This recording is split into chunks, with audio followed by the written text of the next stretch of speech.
Katain gerobak lah badannya, udah dikatain kayak tong, udah dikatain tong sampah, apa aja dimakan kayak gitu-gitu. Jadi aku udah nggak ada perasaan kayak kebal gitu loh.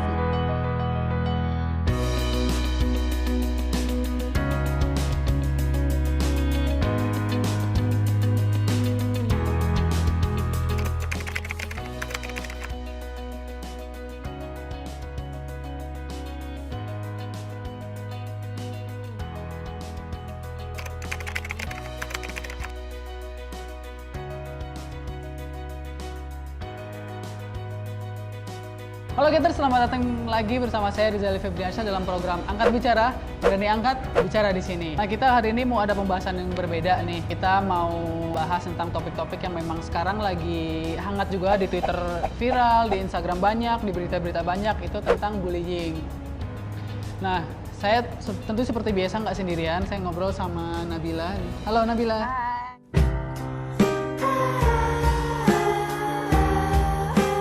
Lama. Nabila. Saya begini deh, hai. Kan jadi yang gini tapi cowoknya begini kan, sedih kan.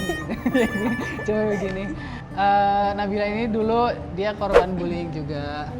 Tapi Nabila adalah sosok yang bisa mengubah bullying menjadi sesuatu hal yang jadi jauh lebih baik gitu. Alhamdulillah ya.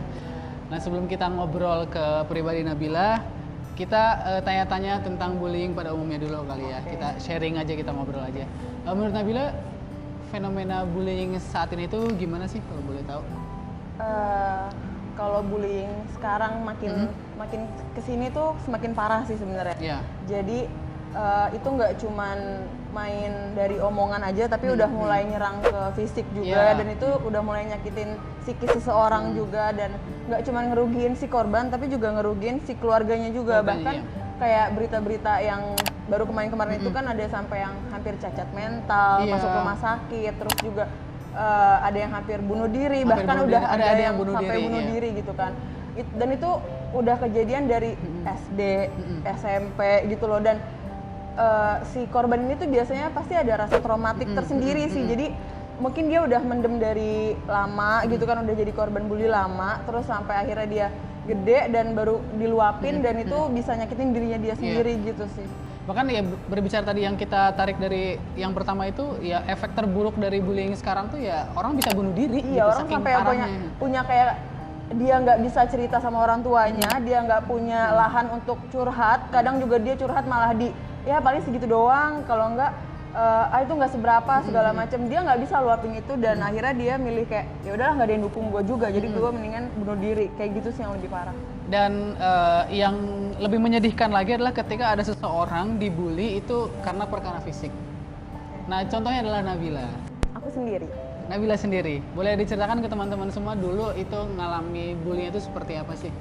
Oke, jadi bullying yang pernah aku dapetin itu adalah main fisik sih sebenarnya, tapi bukan kekerasan. Lebih kayak ke penilaian verbal. Iya, verbal gitu juga, terus juga penilaian orang, nilai personalnya aku tuh bentuknya kayak gimana gitu kan. Jadi dulu tuh pernah yang sampai 3 kalinya badan yang ini. Jadi porsinya satu, dua, tiga gitu lah gitu kan.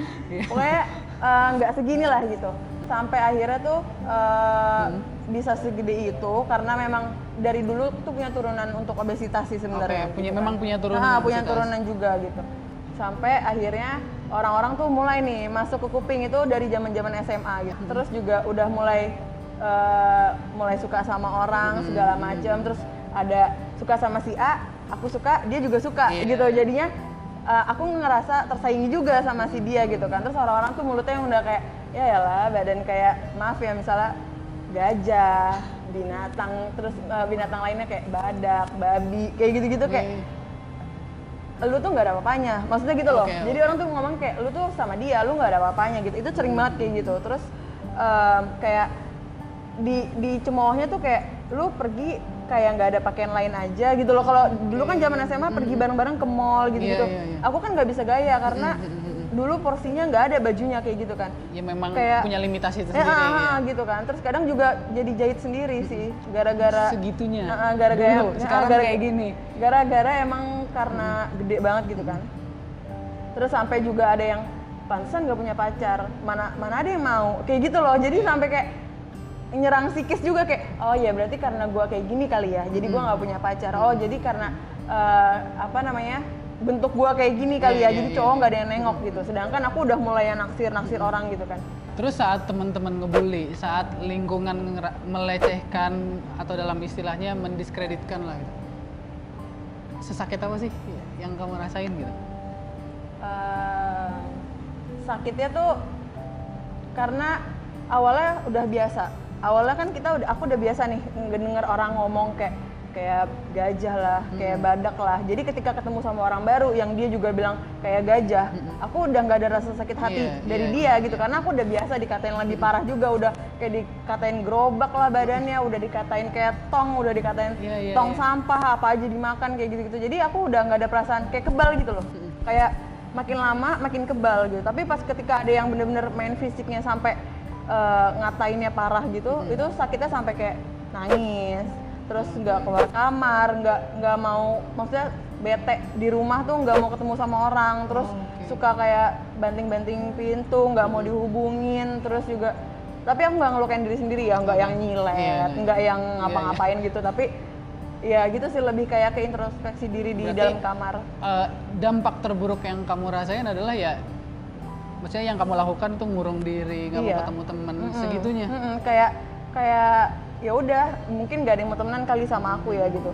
Terus akhirnya yang selain apa ya, selain perkataan dari orang yang memotivasi kamu untuk berubah itu apa atau siapa? Yang memotivasi itu dari keluarga sendiri sih sebenarnya. Sebenarnya dari keluarga sendiri yang memotivasi, dan yang ngedukung banget itu adalah ibuku sebenarnya. Jadi karena ibuku mungkin ngelihat kok ini anak nangis mulu, kok jadi nggak mau makan, kok jadi ngurung diri, jadi nggak mau ikut kemana-mana segala macem. Itu ibuku akhirnya ya udah kamu maunya apa? Aku mau diet. Aku bilang aku mau diet, aku mau ikut program diet gini segala macam. Berarti usahanya ya itu tadi ketika mulai olahraga, makan sehat. Terus selain itu apa lagi? Olahraga, makan sehat, terus juga lebih banyak ini sih nyari positive vibes aja, kayak keluar bareng sama teman-teman dekat sebenarnya, sama sahabat-sahabat SD SMP yang emang cuman nggak apa-apa dikit, yang penting berkualitas gitu loh. Jadi aku cuman pergi sama orang-orang yang paling cuman 2-3 orang gitu, tapi mereka tuh kayak selalu ngedukung, selalu ngasih masukan yang positif. Jadi aku juga ada, ayo Bil semangat, ayo Bil terus gini-gini, ada kok mereka yang nemenin kayak gitu. Kan udah berhasil berubah, berarti perubahan terbesar berapa kilo penyusutannya? Penyusutan? Iya maksudnya berkurang. Nusut. Itu bukan penyusutan tuh dari 8 maksimal hampir 90, 87-an gitu 87? Lah. Sampai 52. 87, 52 berarti 35 kilo ya? 35 kiloan.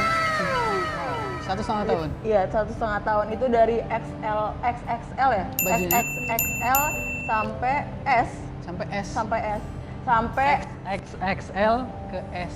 Nah, ketika berhasil mengubah 87 kilo menjadi 52 kilo, respon orang-orang yang dulu bilang A, B, C, D, positif atau negatif? Masih ada yang positif, masih ada yang negatif. Masih ada yang selalu negatif. Seperti itu ya? Masih kita mau gimana pun akan serba salah. Yang positif dulu deh, yang negatif dulu deh. Mereka ngomong apa? Yang negatif itu adalah ketika aku berproses, aku olahraga gitu-gitu, aku kan sering update ya, maksudnya hari ini lari udah segini gitu kan, udah berapa kilo, udah berapa lama gitu-gitu segala macam. Terus kadang aku juga belum, kan aku dulu belum berhijab, jadi aku kadang suka foto di mirror gitu, proses badan dari yang masih segitu sampai segini gitu kan.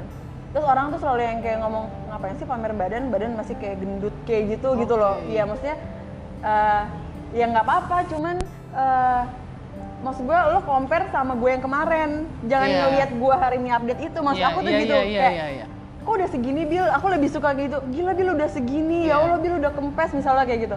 Ini kan kayak, iyalah Bil masih gendut, ngapain sih diupload gitu. Aduh, sampai akhirnya aku kecil banget dan orang-orang itu langsung tuh kayak, wih hebat udah bisa segini, baru mereka kayak gitu. Jadi emang benar-benar harus yang kelihatan dari gede ke kurusnya tuh harus nge-flip banget ya, harus beda banget. Jadi biar mereka tuh bisa langsung notice kayak gitu sih. Iya, mereka berarti sangat tidak menghargai proses yang udah kamu lewatin. Iya, dia lebih benar. Terus dari positifnya? Kalau positifnya sih, alhamdulillahnya tuh selama aku masih berproses kayak gitu, orang-orang di sekeliling aku juga kayak nggak apa-apa Bil, nggak usah didengerin. Orang-orang kayak gitu nggak usah didengerin gitu. Selama lo ngelakuin kayak gitu untuk diri lo sendiri, bukan untuk orang lain, lo jalanin aja. Selama lo nggak menyusahkan dan tidak merugikan orang lain, lo jalanin aja gitu. Yang penting lo sehat, yang penting lo selalu ngasih motivasi ke orang lain, dah gitu aja. Jadi ya udah, alhamdulillahnya aku tetap niat dan konsisten aku tetap ada gitu. Nah, yang dulu ngomong negatif itu ada yang berubah jadi positif atau mereka tetap? Oh banyak sekali. Dari yang aku yang tadinya gede, mereka cuma bisa ngatain, sampai aku udah kecil kayak, Bil ketemu yuk ngopi. Bil ada ID ini nggak sosmed, Bil boleh ini nggak minta nomornya gitu. Aku kayak yang aku tuh sampai aku capture chatnya dia yang dia ngatain aku, nggak sibuk terus aku kirim. Gitu. Aku balas dendam. Biarin aja, maksudnya dia pernah ngatain aku. Sekarang dia minta deket sama aku capture, aku kirim. Enggak, males ketemu sama orang kayak lu, terus aku kirim. Udah. Nah, setelah berhasil mengubah gitu, ada nggak yang pengen kamu omongin ke orang yang pernah ngebully kamu gitu sekarang nih? Cuman bisa bilang makasih. Sebenarnya dari mereka katain juga itu udah ngebantu aku untuk bisa termotivasi sih sebenarnya gitu. Jadi apa yang mereka omongin itu yang nyadarin aku, sampai bahkan aku harus merenung dulu, sampai bahkan harus ngurung kamar dulu, sampai orang tua aku stres juga karena aku kayak gitu. Akhirnya aku tergerak untuk punya niat dan konsisten untuk urus gitu kan. Ya aku cuma bisa bilang makasih.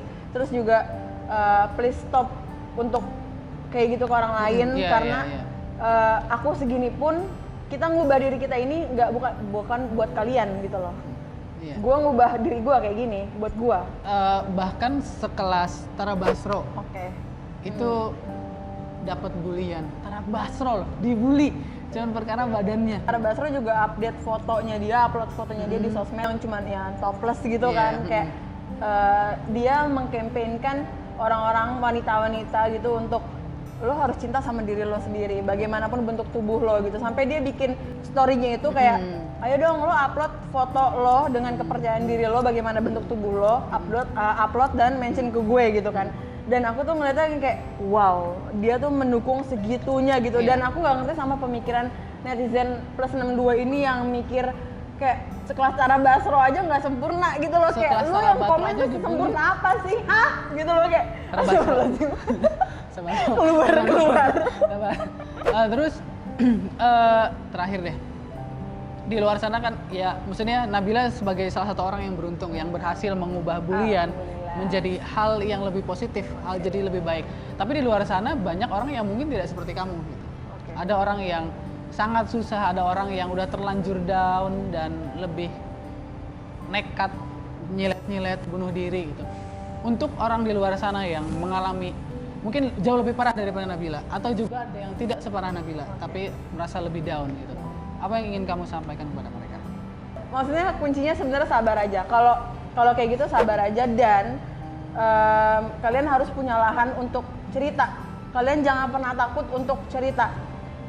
Even kalian introvert misalnya, gue nggak bisa cerita sama siapapun, kalian punya keluarga, kalian punya sahabat, kalian punya guru.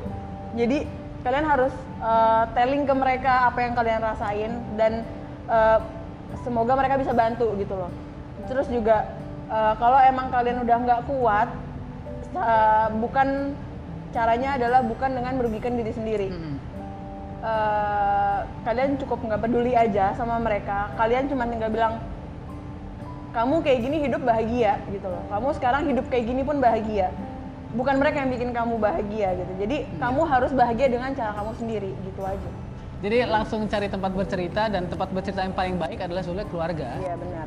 Karena keluarga akan ngedukung kalian apapun itu gitu. Segimanapun kalian, keluarga akan jadi tempat terbaik untuk bentuk kalian bercerita. Oke, thank you Nabila udah main ke kantor kita. Thank you parah. Oke, buat teman-teman di luar sana juga, semoga yang mengalami hal yang sama dengan Nabila bisa mengambil pelajaran lah, walaupun sedikit, setidaknya ada hal positif yang bisa dipetik gitu. Terima kasih sudah menyaksikan. Jangan lupa like, comment, dan subscribe BDTV. Nyalain loncengnya kalau misalnya nanti saya ada ngobrol-ngobrol dengan hal lain, dengan sosok lain maksudnya, tapi manusia ya, masa ngobrol dengan yang tidak kan tidak mungkin gitu. Teman-teman bisa langsung dapat update-nya gitu. Thank you for watching. Nabila, boleh ngomong, jangan lupa like, comment, dan subscribe GT TV. Jangan lupa like, comment, subscribe GT TV. GT TV, okay. See you on the next video and goodbye.